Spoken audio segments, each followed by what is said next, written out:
Keith Parish, baby, we in here. Boom, boom, boom. What's going on, man? Man, nothing, man. Everything and nothing. Everything and nothing. Everything and nothing. Nothing with everything. Okay, yeah. Okay. So let's start from the beginning. All right. Where you from? H-Town, baby. You already know where H-Town, Texas. Yeah. But for the people who don't know, like, what part of Houston you from? Okay, so where most of the gangbangers will protect me at, let me see. Well, I can claim Herb Clark. I can claim that Acres Home. I mean, North Side. We was poor growing up, and we moved around a lot. So you from everywhere? You from Houston? I'm from Houston, baby. It ain't places I can't go. That above, like, that's Movie Man. Oh, that's Keith, man. That's Movie Okay, Man. so let me ask you something. What it was like growing up, having to move to all those different environments? Like, how did you adapt coming from Herb Clark? And I heard you say Acres Home. Yeah. How did you adapt going from there to there? That's like a whole nother side of town. I know what it is. Family vacations, you know what I'm saying? Holidays. Because, you know, you got people, you know, your people stay everywhere. So on my daddy's side, you know, a lot of them Northside cousins, so summers, nigga go out there and go to school and say, this is how you... Okay. This is how Northside get on. And then that time, you know, I live with my mama, you know what I'm saying? So we already on the South Side. Oh, I know better, you know what I'm saying? So, you know what I'm saying? Just moving with family and they really catch up with me. Okay, so boom. What school you went to, like, coming up? Like, middle school? Yeah. First of all, middle school, don't even get me started.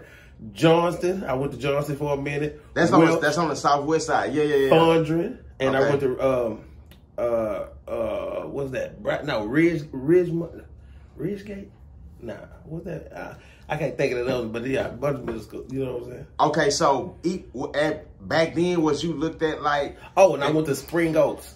Spring Oaks. That's so you like you do comedy now, right? Yeah. So back then, like going to school in Fondren and Welch and all those different schools, was you kind of looked at as like the class clown, or did you look at yourself as a comedian back then, or was it just something that was just how that work?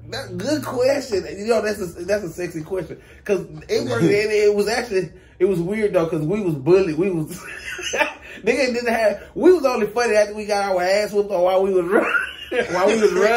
You know what I'm saying? Or, you know, stupid. Yeah, so, you know, I went to, like I say, Anderson Elementary, Johnston, and all these different places. You know, them boys, I'm talking about New England Square, over there, Nick T's. Them boys put their hands on youngsters. You know what I'm saying? So, I didn't know I was going to be funny then.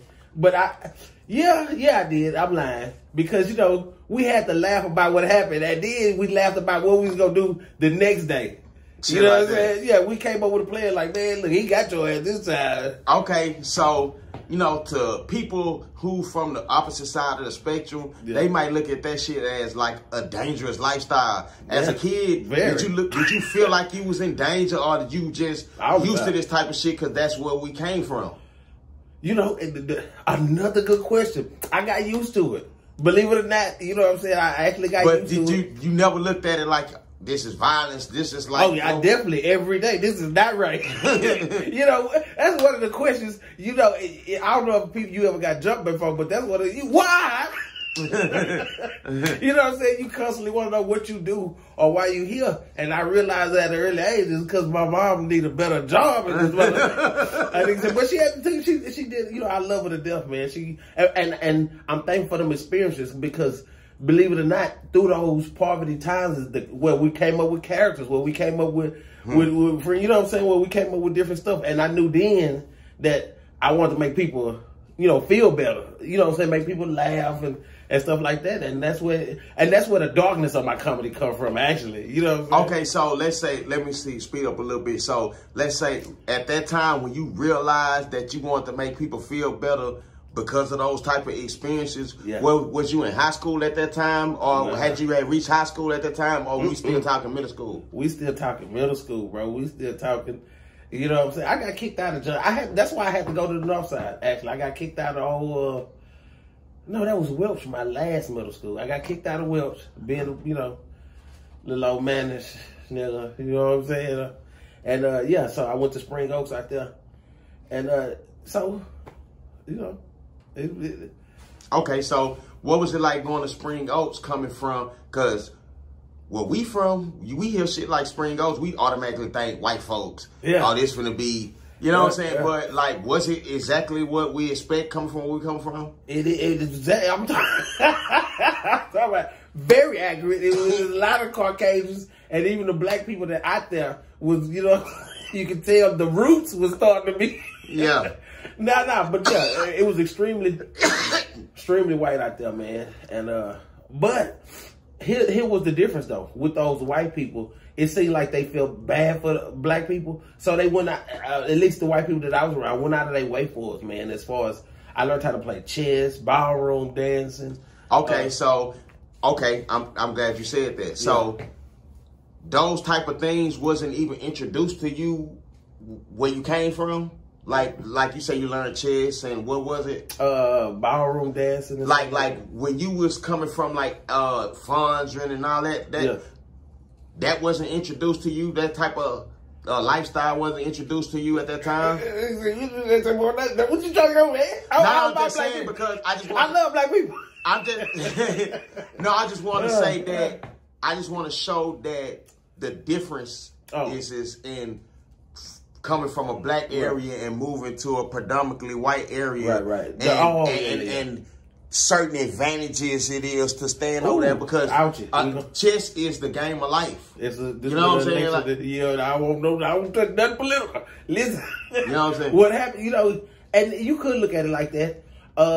Well, on the south side and around the black people, you know, it was more or less sports and stuff. I mean, you could probably say that around these white people and stuff like that. It was a little different. It was different. It wasn't advantages. I would say it was, you know, the atmospheres. In this particular atmosphere, you know, you running home from school, you doing this and that, you playing with your friends. In this particular atmosphere, it's boring. It's this and that. So to not get in trouble or to not, you know, or to be a part of anything, this was what they had going on. If you was in Spring Branch and you was chilling and man, they got a baseball game going on, well, man, that's what them, you know what I'm saying? Or that's where, you know, I mean, that's where we got into baseball. Or you at the school and it's a play going on, or it's, you know, oh man, that's them both thespians. You know what I'm saying? And you know, so it was that kind of thing. It was, I don't think the advantages was there. They could have been offering that. Helpers was doing wigs and Fondren back. You know what I'm saying? So they could have. We just wasn't in tune.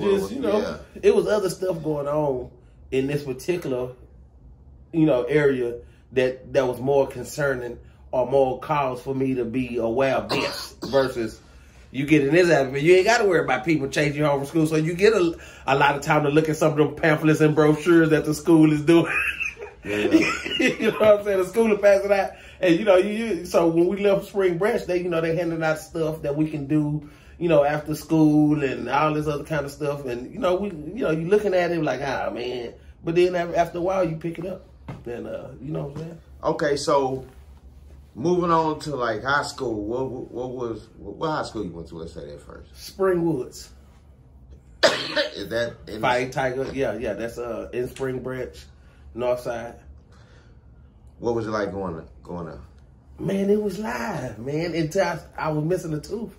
And then it wasn't so much live. It was. How did it come about? You can talk about that?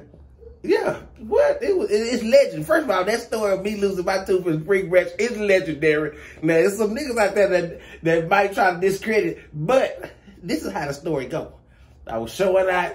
I jumped in the pool. I realized my tooth was missing, and I jumped out the pool. Dry, nigga.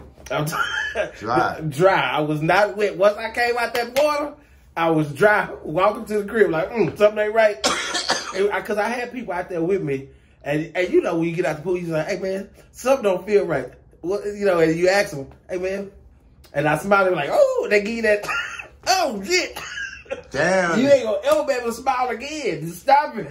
You know what I'm saying? Shit. Yeah. It was called, oh, boy. Missing that, that was probably the roughest time of my life, missing that tooth. How old was you at that time? Oh, man, I was probably like 15, 16, 17, possibly. I can't even remember. Okay, so boom. Go back to the point when you realized that that hoe was gone and like... Oh, when I realized I was underwater when I realized that hoe was gone. Okay, so then when people start looking at you and giving you that face like you ain't gonna be able to smile type shit no more, like what was your first thought? Like, like the video.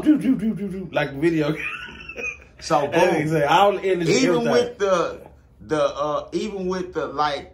the I ain't gonna say persona, but like you got like this persona of just a happy, natural, happy person. Like your confidence went down even with that persona. Well, even and that's so weird because boys were like, man, this is the time you go harder. This is the time your pants get creased harder. I mean, man, shut up. All that don't even matter, man. When you missing the tube, you know what I'm saying? So yeah. I lost. I thought I did anyway. A lot of people that was like, you not the same Keith Parish, man. You don't even care. It's like you stopped caring. A lot of people told me at that time that I stopped caring. I was like, I don't know what I don't know. Go through it. Walk a mile in my stack of 2 shoes and see how you... That's all I'm going to tell you. That's all I can tell people is the experience that. And then before I lost my tooth, I was, I was good at ranking. I was good at talking about, you know what I'm saying? Again, some people say, man, Keith Parish probably could have been considered a bully. He could have been picking on me. You know what I'm saying? A lot of people, some people can say that. But then when I lost my tooth, I now understand. How I feel. I'm here for him. It's wrong. I can't believe he would do it.